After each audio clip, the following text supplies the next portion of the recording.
Hey, welcome to Transform Your Workplace. Thanks for the download today. I'm your host, Brandon Laws. We've got a great show for you today, and it's brought to you by Xenium HR. Go learn about Xenium's complete HR plus payroll solution and learning and development programs at xeniumhr.com. Today, we've got a returning guest, Josh Durham. He is the founder of Gamut Project Solutions and has this series called the Foundational 5 Principles series.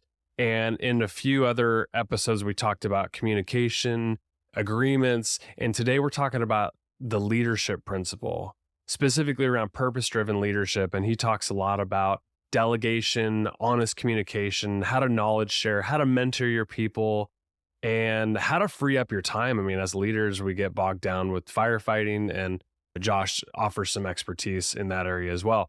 In every episode that I've done with Josh, he always talks about a gift of failure story, and him working in the construction industry for so long, he's seen some things, and he's been through a lot of challenging situations and made some mistakes, just like any of us could make. And he's offering up some of those thoughts on this episode. And if you go back and listen to some of the other episodes as well, he offers up the gift of failure stories as well regarding those principles. So you're going to get a lot out of this episode. I really enjoyed my conversation with my good friend, Josh Durham. So I hope you enjoy. Make sure to connect with him. He's on LinkedIn.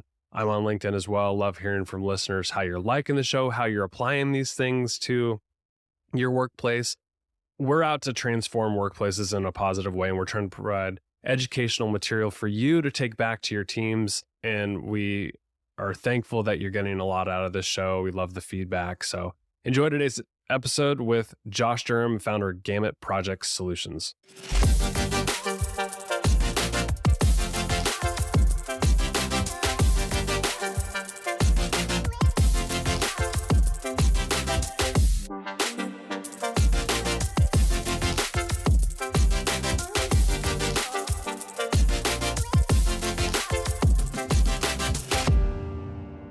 Hey, welcome back for another episode of Transform Your Workplace. I'm very pleased to have Josh Durham back on the podcast. Josh, what's up, man? Hey, Brandon. Good to see you again, man. Well, we're following the series, the Foundational 5 Principles that we had talked about early on in the kind of kickoff podcast. And we've since done a series on all the principles. In the first couple episodes, we talked about the agreements and communication, and you ended each episode with a gift of failure story. And we're going to talk about that in today's episode as well. This principle we're talking about is leadership. And when you say leadership as a principle, you don't mean just like leader by title. You mean leadership at every level, right? I do, yeah. And really the core of this is, personal leadership. The old saying that I didn't make up is, you can't lead others if you can't lead yourself first, right? And so the core of the leadership principle is really based on how you lead yourself through life and, yes, how you lead others as well. Yeah. So how I wanted to start this was, of the leaders that you've grown up with, whether it's mentors, a boss you inherited, coaches you've had back, you played sports, so coaches are leaders as well, and even leaders without a title. What are some of the attributes that they've had that either you have looked up to or wanted to model as you continue to develop in your leadership journey? Yeah, really good question. I think it's a long list of folks who, led me, whether they had a title that led you to that idea of leadership or not. There's a lot of folks that I've learned from. I've had some really great leaders in my personal and professional life, and I've had some poor ones too. And I think I've learned a lot from both. But, one of the core things about the leaders that were great ones for me that, I try to embody as a leader myself is, those are the folks I knew when I had a big problem that may or may not have involved them. I could call them and knew I wasn't going to get reprimanded for the problem. I was going to get advice and guidance. I've had other leaders who, they're the last person that I would want to call and talk to about the problem because it would be an accusation session rather than, something productive that I can use to solve whatever issue I'm bringing to them. You're so right about you can learn just as much from the bad leaders as the good leaders, because I've had leaders I'm around, I'm like, like I don't not like them, but they're not inspiring me, or that's not the kind of leader I want to be. So you kind of, it's funny, like over your journey, you kind of pick and choose which attributes that you want to model for yourself. And I don't know if you can specify a couple of those leadership attributes that you tended to gravitate towards with people leading you, and also ones that you've just adopted yourself. Yeah, I mean, in this session of the Foundational Five, I talk about two very different types of leadership. The two types that we talk about are something I call masked leadership. And then the other type that I talk about is called purpose-driven leadership, which is a concept that we've created and adapted from other quality leadership models out there. The purpose-driven leadership approach and mindset is, a common thread we tie between all the principles in the Foundational Five series. So let me just tell you what I've observed with masked leadership. This type of leadership is designed to protect your own interests first. The goal is to have and maintain a position of power and a title. This type of leadership usually uses fear or threats to lead and influence others. Someone who's leading like this typically does not admit, their own mistakes and is going to blame others for failed outcomes. And then ultimately, at the end of the day, I say that, masked leadership is less efficient and more costly for organizations. Now, does that mean that there's not a bunch of folks, operating in this way? And does this mean that there's not a bunch of folks or companies out there that have this type of leadership model? No, there's plenty of organizations, large organizations out there that, use this approach. And sure, they are getting away with it. It's happening. But I promise that they have a higher rate of turnover in their employees, and they are simply less efficient. People operating out of a place of fear are not doing their best work for the company. So that's one type. And then the second type of leadership, the purpose-driven leadership approach that we are trying to empower people with, I think you'll see is a little bit different. This type of leadership it's authentic and transparent. It meets people where they're at, and that creates trust and agency. It generates honest communication with team members, which is core to having a high-performing team. It's going to encourage knowledge sharing and collaboration. If that honest communication path is there, you're going to have people more willing to share and collaborate with each other. A really key piece of this is it invites people into a shared story that gives every person in that story purpose, a reason for doing the hard work, right? And this approach also acknowledges that there's no courage without vulnerability. Brene Brown talks about that in her leadership books, the pure fact that you cannot be courageous without also being vulnerable. Every moment in our lives where we have to take a chance and use some courage, that automatically creates a place of vulnerability for us. And then ultimately, if you're able to embody all those characteristics as a leader, what you're going to do is create a psychologically safe work environment for your team members, which we've talked about before in the series. Mm-hmm. So I know that's a mouthful. No, but that's great. It actually, what it gets me thinking is like the masked leader it's all about preservation of mm-hmm. themselves. Mm-hmm. They're like the center of the universe, like a child. Yes. Like me versus the purpose-driven leader is all about the team and the growth of the organization. And, one of the things that as you were talking, I was thinking of is last year I had worked on developing a knowledge-based system for Xenium. And with a small business, it gets interesting because you have these key people who have all the knowledge in their brain. And a masked leader would probably just want to keep that knowledge right there because then they have importance and relevance, versus sharing that knowledge in a very public way would, distribute the knowledge and other people can learn and makes them less relevant, right? But that's the purpose-driven leader, is somebody who can actually distribute knowledge and bring people along together, because we're rowing in the same direction for the ultimate goal of the organization, right? So I don't know why I thought of that example as just where a masked leader could just want to preserve themselves and keep status. Yeah, it goes back to more of the primal part of the brain and the basic desire just to want to survive, right? And our little company at Gamut, what I always say, and I talk about this in the leadership classes, my goal is to surround myself with people who are smarter, faster, and more talented than I am, because then I know where the weak link is in the business and I can work on that. It's me, so for better or worse, I think it was Andrew Carnegie who said, he was a great business mind.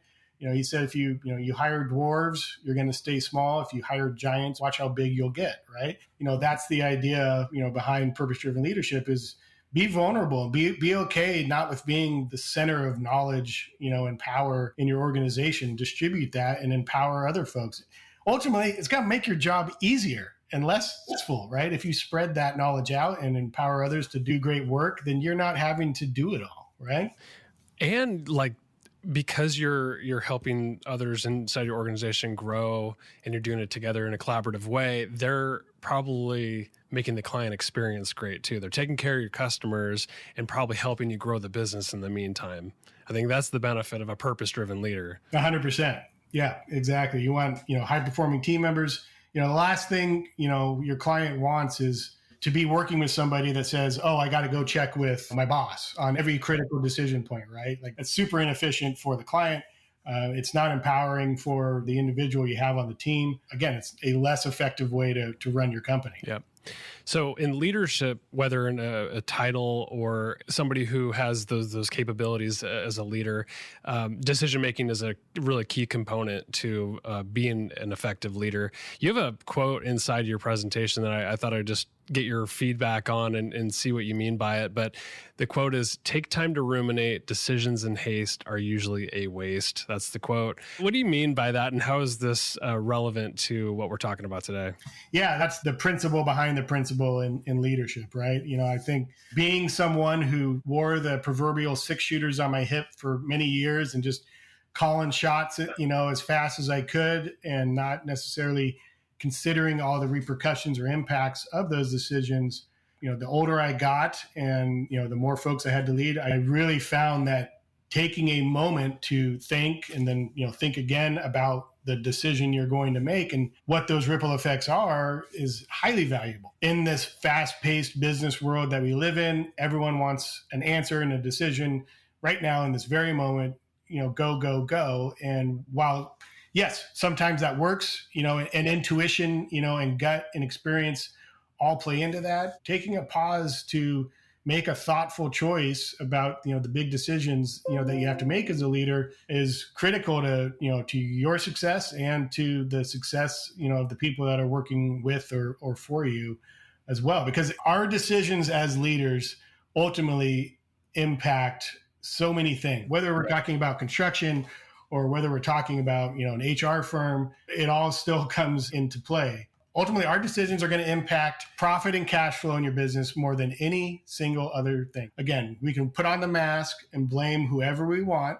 for poor outcomes of decisions that are made, but ultimately it's up to the leaders. And those decisions that leaders make, they're going to set the tone and guiding principles for your organization, for your team. And at the end of the day, our decisions impact people's lives and livelihoods, and I'll tell you a story later today about exactly what I mean. So again, I'm not talking about procrastinating on making decisions. That's not what this is, right? But ruminating means to take something in, think about it, and think again, before you go and take your next steps. That's what that quote is supposed to embody. Decision making is so tough. I mean, I'm learning stuff about myself every single day as a leader. I mean, there's some times where I'm like, I want to make decisions by committee because it's safer, and I want to make sure I'm taking everybody's opinions into account. But things move so much slower. Then there's times where maybe decisions that you're making don't really have a big ripple effect, or at least you're weighing the risks and you're like, okay, I can make this decision in a vacuum because I've either got the experience or I think I have all the possible information. But that's what we're constantly grappling with, right? Is like the speed in which we can make the decision, the risks associated with the wrong decision. And I'm like, I don't think there's any like perfect framework around decision making. And I think that's, you just have to ruminate in it. Like what you're saying, like you just gotta like pause. You might need a guide along the way, a mentor, a colleague, somebody who you could bounce this off of too, and then make the best decision possible at the end of the day. We're not perfect as leaders. No, yeah. And then nothing in our leadership, module of F5 talks about being perfect. That's why my gift of failure stories are in there, is to share those kind of, missteps that have happened either by myself or by someone else I was working with.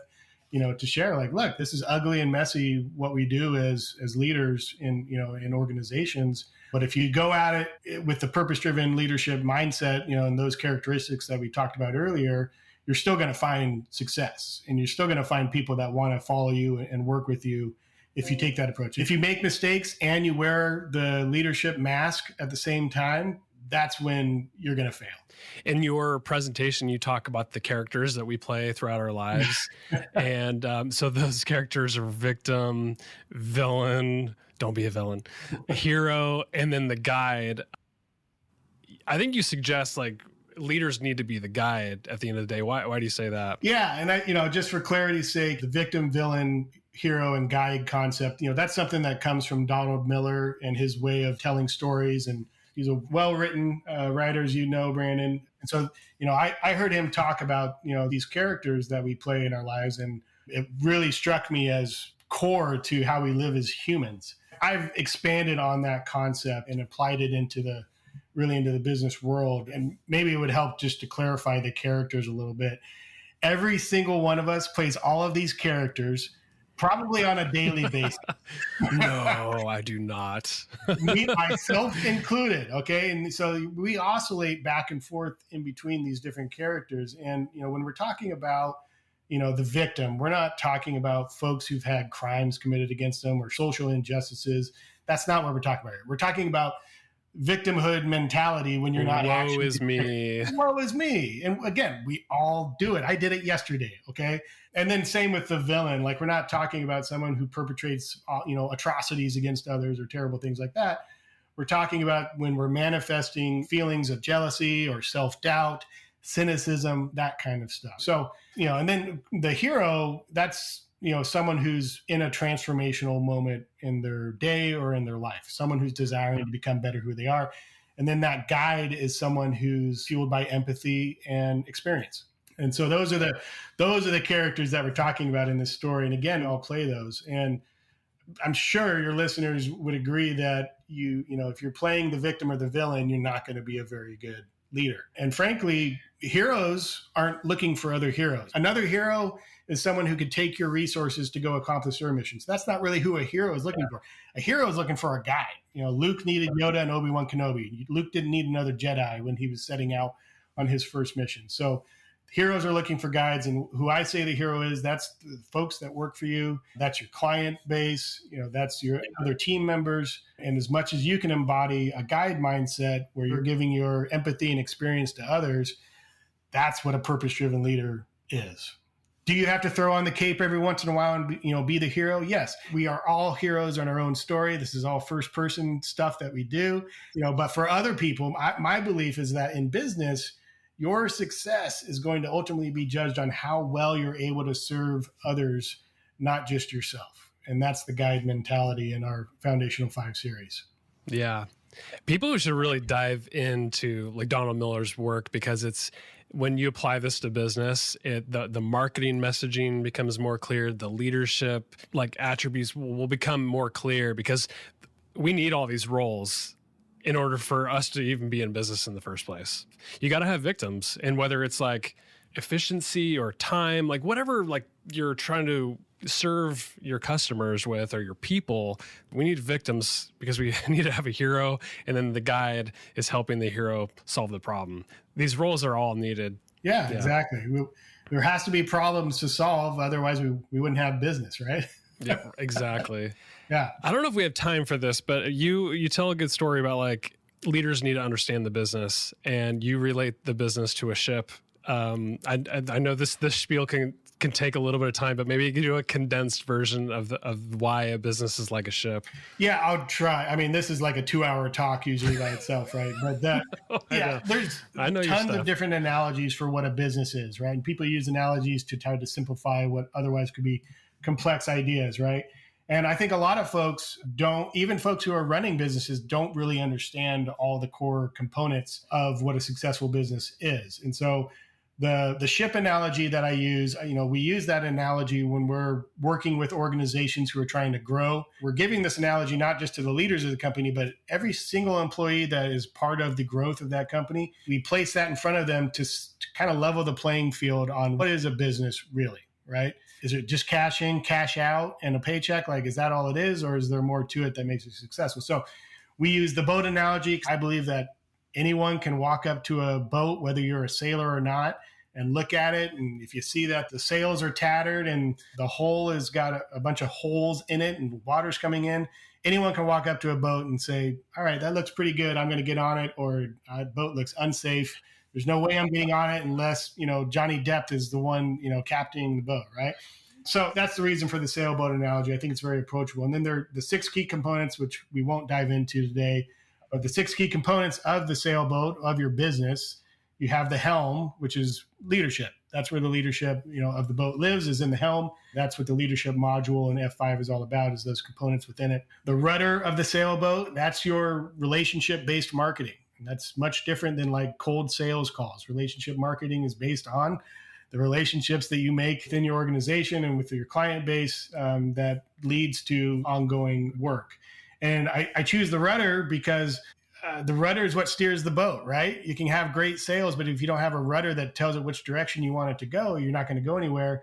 And we also use the rudder to steer away from danger and those clients that you don't have a good relationship with. That's why it's the rudder. You got the sailboats often have a propeller. Now, propeller is not required to make the boat sail, but you do use the propeller in moments where it's a tight spot, where you got to park the boat, in a really tight spot, or you got to get it out of the dock, right? And the propeller is your cold solicitations. Your boat shouldn't rely on them, right? But, cold sales are a part of business where you have to reach out to folks that you don't know.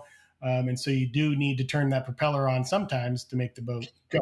Could that mean also hiring a lot of people? Like, I know in organizations with heavy growth, in order to scale, they need people to do the work. And so I imagine the propeller could fit like not only just sales and marketing, but also like hiring the right people to get the work done. Absolutely. That also we talk about in that section as well. Then the sales of your boat, that's the most, critical part. That's your products, your services. And a lot of organizations, it's not some, doodad or thingy, it's your people. Most of the organizations that we work with, their product is the people that they, have on construction projects and what their talents and knowledge base are. You got to have really well-intentioned and well-crafted sales if you want your boat to sail far and fast. And then the hull of the boat, that's the biggest, heaviest part of the boat, and that's overhead, right? And every organization has overhead, and it's absolutely necessary. You wouldn't have a sailboat without a hull, right? You have to have something down there to carry all the people that are on it.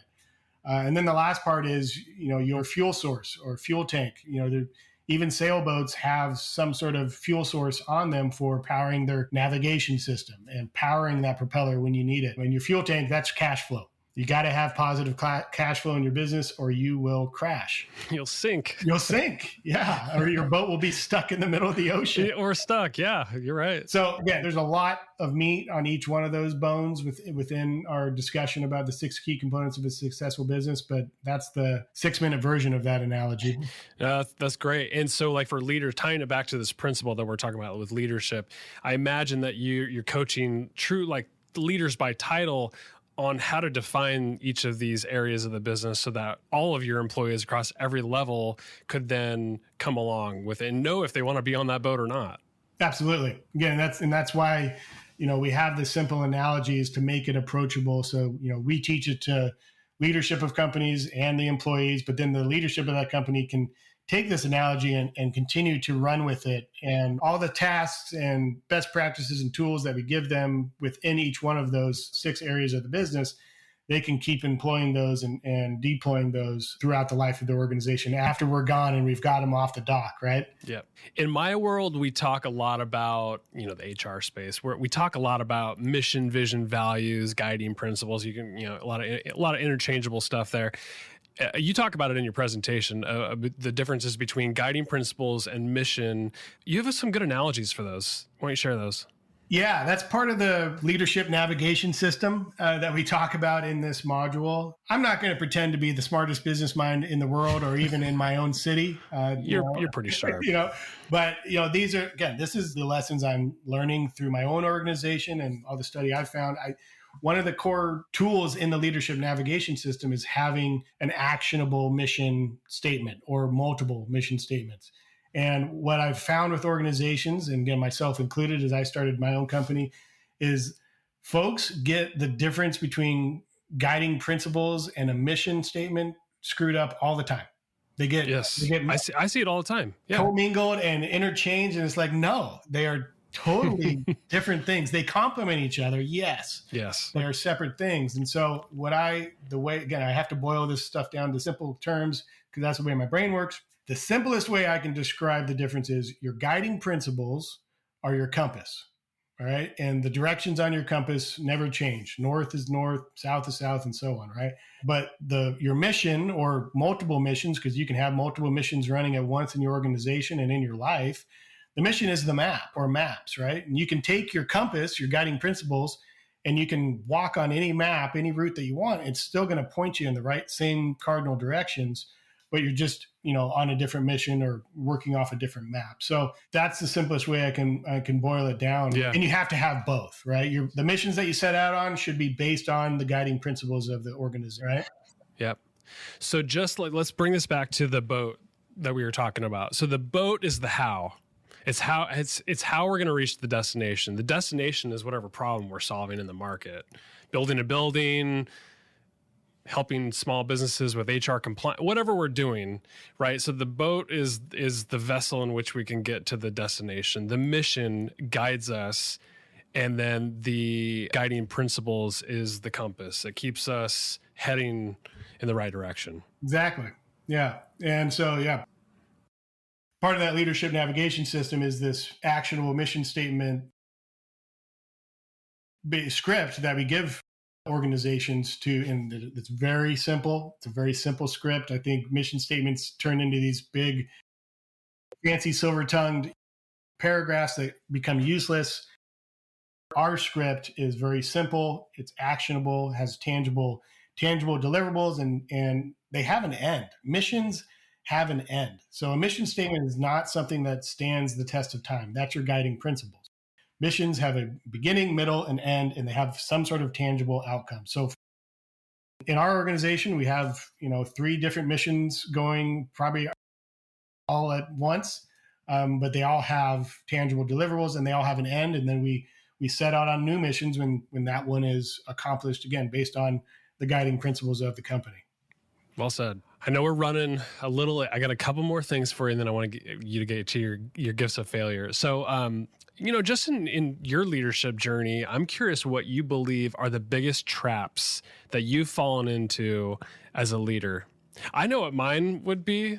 I mean, and I'll give you time to think about it. So, I always think of time is the only thing I have. So, misusing time, not prioritizing things the right way, and those are probably 2 of the biggest things. Or not trusting myself to make the decision. I think that's another big one. I struggle with all of those examples. Yeah, I think most people can relate to that. I think I'll tell you about the thieves of time here in a second, which ties into that question. But if I were going to try to pick one thing out of the air that has been and still can be a trap for me as a leader, is trying to solve everyone's problems for them. Right, thinking I have to be the one to solve every single person's problem that either they work for me or work with me, not delegating effectively to other people to help solve it. And if you're talking about the guide, that's where we want to be as leaders, not asking the right questions or not coaching them in the right way. You're trying to solve the problem is what you're saying. You put the cape on, you go back into hero mode. You're trying to be the hero. Yeah. And that's very common. And I mean, if they're, I'm not saying it's a bad trait, but it's a detrimental trait to your growth as a leader. And it's also holding back other folks from being able to grow. So, and again, we have, like you said, we have a limited amount of time to solve issues every day. And, we talk about it in the leadership section that time is the most finite resource on earth. It's not lithium or fossil fuels. Even the richest people in the world can't make more time. And so the way that we treat our time is absolutely critical. William Penn said, time is what we want most, but it's what we use the worst, right? And I talk about something I call the thieves of time. There's lots of thieves out here, and these thieves we're never going to be able to completely defeat. But let me rattle these off to you and see if you identify with any of them. Here's my thieves of time that I think leaders struggle with every day. Inbox worshiping, the ever holy. I'm better about this now. I used to be terrible at this. Yeah, it used to be. I'm way better. Probably the first thing you looked at in the morning and the last thing you looked at at night, right? And you lived off it. It was your to-do list, right? So inbox worshiping.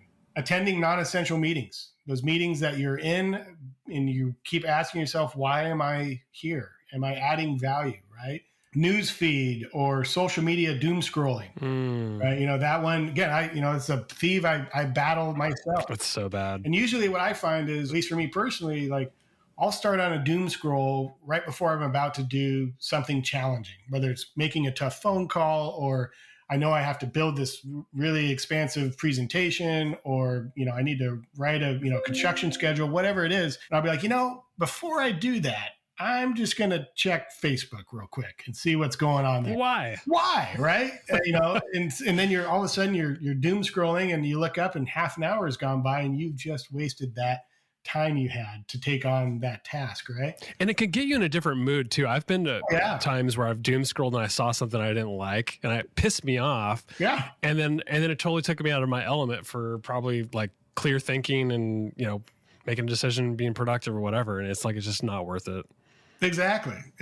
Yeah. You're wondering if the world's going to end tomorrow or whatever, right? So yeah. Again, a thief, right? A thief that you and I aren't going to solve this, right? We're not going to, make this thief go away for everybody, but recognizing it when you're about to pick up the phone and do the doom scroll, like, oh, okay, don't do that. Never moves the needle on my productivity for the day. That's what we're looking for. The next one is what I call schedule plugging. And what that is, there's this amazing phenomenon. I bet you keep your schedule on your cell phone. So if you took your cell phone out right now and you looked at next week, I bet it's really busy and it's crazy. And you're like, gosh, how am I going to, take on all this stuff, right? And same for me, right? But if you or I were to take out our phones right now and say, fast forward to, July or August, it probably looks pretty open. Yeah, we probably got some trips on the calendar and there's some standing meetings, but you got all this white space on your calendar. Like, wow, things are going to be great then. But what happens was, now you fast forward to July and then you look at your calendar like, oh my God, like there's no white space left on my calendar, right? It's the hamster wheel, man. It's like, again, and so again, we all do this, or lots of us do this. We're not, innocent of it, but again, it's knowing that thief is there and it's always going to be there to take the time if you let it. If you ruminate for a second, and about how you're setting your future self up and think, okay, well, maybe I don't need to take on that project or, because I know these other things are going to fill in, or maybe I don't need to book, 4 happy hours a month from now, in consecutive days, whatever it is, right? You just be more intentional about how you're organizing your future schedule for your future self. And then the last one is perfectionism. And there's 2 perfectionists talking on this podcast right now. I know that. And there's a bunch of perfectionists listening to your podcast as well. There's a bunch of us out there. And it's not something to be taken lightly. I think perfectionism is a very serious issue that, again, really can hold us back as leaders. And perfectionism is a tough word to define because I think people think about it differently. So how I try to describe it is, it's the glitter and rhinestone on your jeans that no one else cares about except for you. Okay. It's the stuff that you're doing to your spreadsheets or to your wonderful emails or to your presentations that ultimately it's stuff that you're picking on yourself about and really no one else looking at it. Okay. It's a glitter and rhinestone that goes on top. Okay. It doesn't add any value really. It's that kind of stuff. And where that comes from, my belief is the perfectionism mindset actually comes from when you're manifesting villain mentality. And again, villain mentality is not, I'm going to go rob a bank. That's not what we're talking about here. It's when you have self-doubt, potentially jealousy, or, you're worried that you're not, going to belong in the group.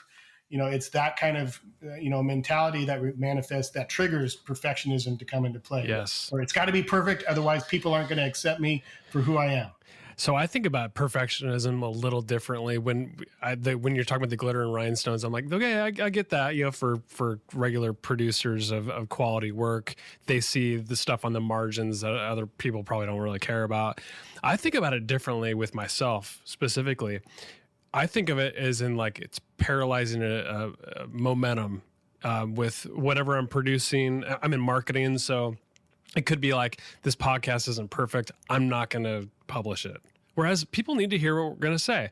And I get paralyzed in decision making, or it slows me down, and that could inhibit my ability to be an effective leader. Yep. At the end of the day. Analysis paralysis, right? That's exactly, I totally co-sign with that definition of it. Yep.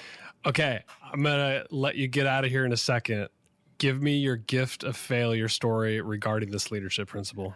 Okay. Well, I'll try to keep this short, and per usual, I'll try to keep the details vague enough anyways. But, everything we've talked about today, the leadership navigation system, masked leadership versus purpose-driven leadership, taking time to ruminate and not making hasty decisions, all of that, all those best principles, all those tools that we talked about ties into, this story, this gift of failure story. So the project it's about $100 million project, a very fast-paced project at an airport. Airport projects are always fast-paced. Sure. Yeah. So a very large scale job, pretty complex design, but actually not nearly the most challenging project I have encountered. And a great team of individuals on my side, a really great client to work with as well. But a young team on our side as well, except for myself and my counterpart, the general superintendent on the project. So myself and my counterpart, we befriended each other very early on. We had similar mindsets, about what quality leadership looks like. And we committed to each other early in the project that we wanted to be mentors for this young group of individuals that were working for us on the project. So we made that intentional commitment early on that hey, we want to be guides. Before I was talking about, this whole guide mentality, we, even on that project, we knew that we needed to be set up as guides. He'd seen a bunch of big construction, had all sorts of wild stories. I'd seen a bunch of big construction, had all sorts of wild stories. And so we're like, okay, we know what needs to happen here. We've seen it all. These folks haven't. So how can we set them up to be successful on the project? Let them learn some lessons, but don't let them, fall all the way down to the bottom of the, pits of despair that he and I had both been in ourselves, right? So just I want to baseline, the leadership mindset approach that we had taken. So then we progressed into construction. Again, very fast-paced, complex design, for the building, but we're doing well. And then we finally got to the point where we put the roof on the building. And it was the first time in my career, it's about a $500,000 roof, pretty large roof. It was the first time in my career where we were able to put the roof on my building when it wasn't raining outside. Most of my projects are in Oregon. And so you're always dealing with rain, and somehow our schedules always end up being during the 9 months of rain that we have during the year. And so the first time in my career is wow, we just put the roof on. We didn't have to deal with rain. It was an extremely dry spring that year. And so I was like, that was way too easy. What's going to happen next, right? And so roof goes on and it's great. And then Memorial Day weekend comes up, which is a long weekend, obviously. And I'm sitting there on the job site, and I get a weather alert that, that some flash flooding and thunderstorms were headed our way. And I'm like, oh my gosh, all right, that's concerning. And there was one area of the roof that was not completely enclosed by the exterior cladding. And that was for a variety of reasons related to design complexities and some other stuff. And so I knew that there was this one area of the roof that was not completely enclosed. And so I text my general superintendent, the other guide, right? And I say, hey, I just got this weather alert. Did you see that? Do we have a plan to make sure that that's buttoned up so that no rain gets into our waterproof system? And he texted back right away. He's like, yeah, actually, we saw that at 7 a.m. this morning. I've already directed our team to go out there and make sure that it's protected so that no rain gets in. And my counterpart there, he had already left for the day. He had another engagement, so he was off site. So, in my mind, though, I'm like, okay, sweet. They got it. I don't need to worry about it anymore. And I move on and I go do, 3 more meetings that day. And then I bug out for the long weekend, just like everyone else. Well, sure enough, thunderstorms come, driving rain. It was a record-setting rain day for that day in Oregon history. It was the most rain we had received in that single day. But in my mind, it's like, okay, I was told it was taken care of, so I don't need to worry about it, right?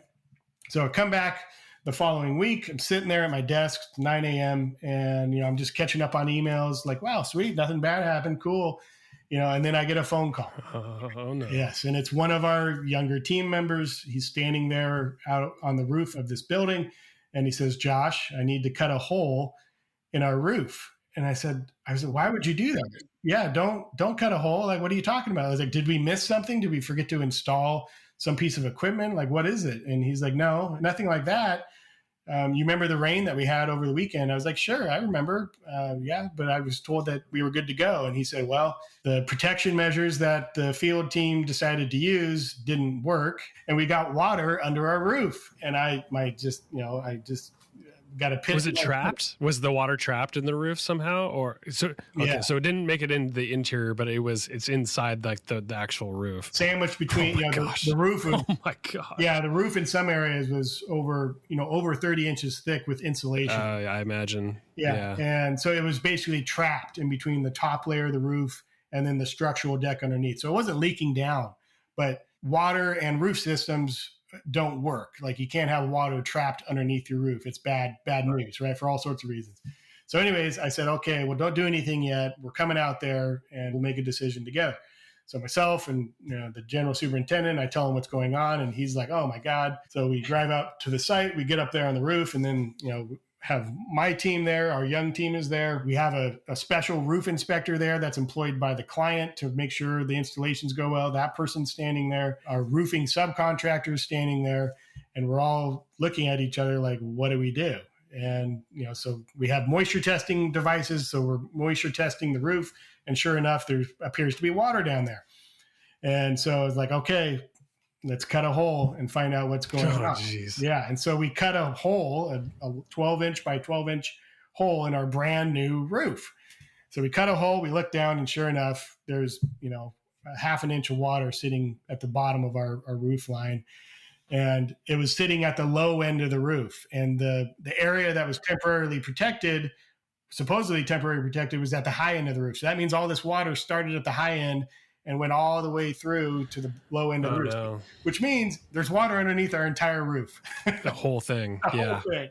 And so we, and I realized all this in the moment. The moment we cut that hole and I looked down, I've lived through some really epic water stories already, as I've shared some of that. And so I know everything that's coming at us next, right? And at the same time, we're only 5 months away from trying to complete this project. And we're already on a tight time schedule, and the angst and anxiety and fear and frustrations are building up on the entire project team. And you can feel that tension building. And then when this roof thing happens, it's kind of like pop, right? Like, right? And so now I'm thinking, like, how are we going to tear a whole roof off and put a whole new roof on while trying to complete the entire building in 5 months? This is crazy. And my body language changes. People can see that I'm frustrated. I'm not yelling or anything like that, but people can see Josh. Josh is not normal Josh. And I just say, I need a minute. I need to walk away. So I walk away from about 12 people, and I go around a corner to breathe and think. I do that with my kids a lot, by the way. Same.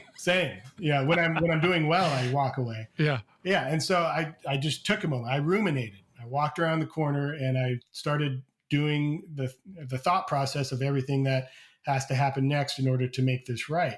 And then my general superintendent walks around the corner with me, and we have a very frank and open conversation about what we think should happen. And we ruminated together about it and discussed our options. And, as folks listen to this story, folks usually think, okay, well, first of all, you're going to fire whoever made the decision to use the protection measures that they did, right? Because that was a clear mistake. And it was a clear mistake. The right options for protecting it were there on the site. They could have made the right choice. They made the wrong choice. They made a hasty, inexperienced decision. All right. But myself and the general superintendent, we talked with each other. We both had opportunities to correct this. And, he could have clearly laid out exactly what he meant by protect this open area. I could have physically still walked out on site and observed what they decided to do. And in that moment said, no, that's not going to work. Here's what we need to do. He didn't do what he could have done, the extra step as a leader. I didn't do what I could have done, taking an extra step as a leader.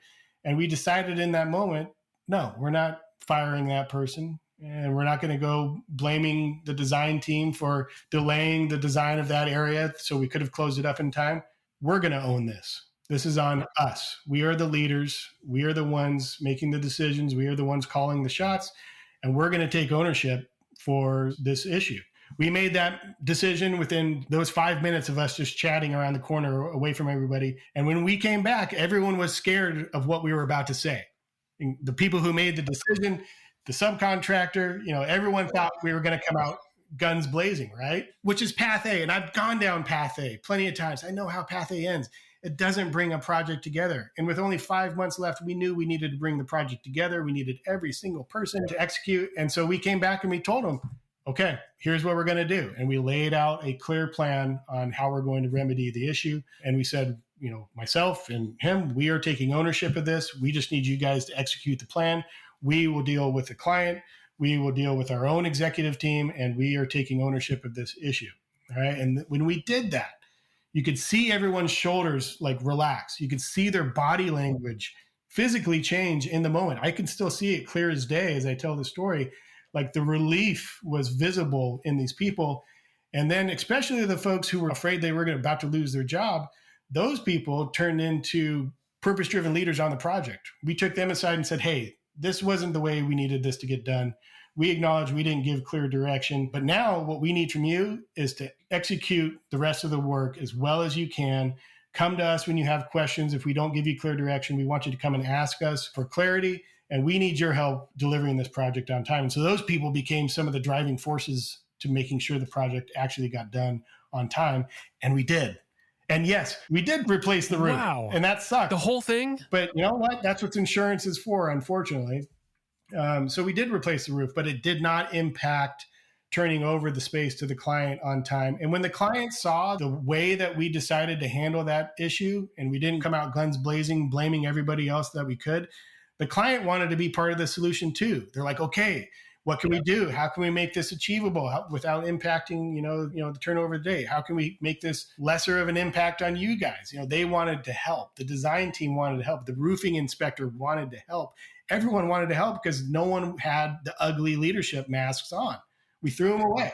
And so that was the gift out of that epic failure. Again, we're talking about $1 million failure at the end of the day. But the gift was the young folks on our team that made the error. They are now thriving in their current roles at these companies. They're doing great. The client was ultimately extremely satisfied with the project, and that relationship has continued. And we got a chance to embody what I believe is purpose-driven leadership, myself and my counterpart on that project. What an incredible story. And you had a good ending. That's the beauty of this. I can only imagine if this was like the new PDX roof, the giant like timber or whatever. The wood roof? Yeah, the wood roof. That thing is massive. The pictures that I've seen, and I'm sure it costs a lot of money. So I'm glad it wasn't that roof. Yeah, me too. It might have been on the same property, but it wasn't that roof. Unbelievable. I appreciate you coming on the podcast and sharing that story and just the whole leadership principle in general. We're going to be having you back to talk about 2 more principles. Agencies next, I believe. And then what's the 5th one? Relationships. And we end with relationships, not because it's any less important, but because the first 4 principles are focused really internally on yourself and how you lead yourself. And operate, well. And then relationships is how you interact with others. You got to be healthy yourself to be able to enter into healthy relationships. So that's why we wrap up the series with that. My guest today has been Josh Durham. Josh, I really appreciate you coming on. Thanks, Brandon. We'll talk to you soon.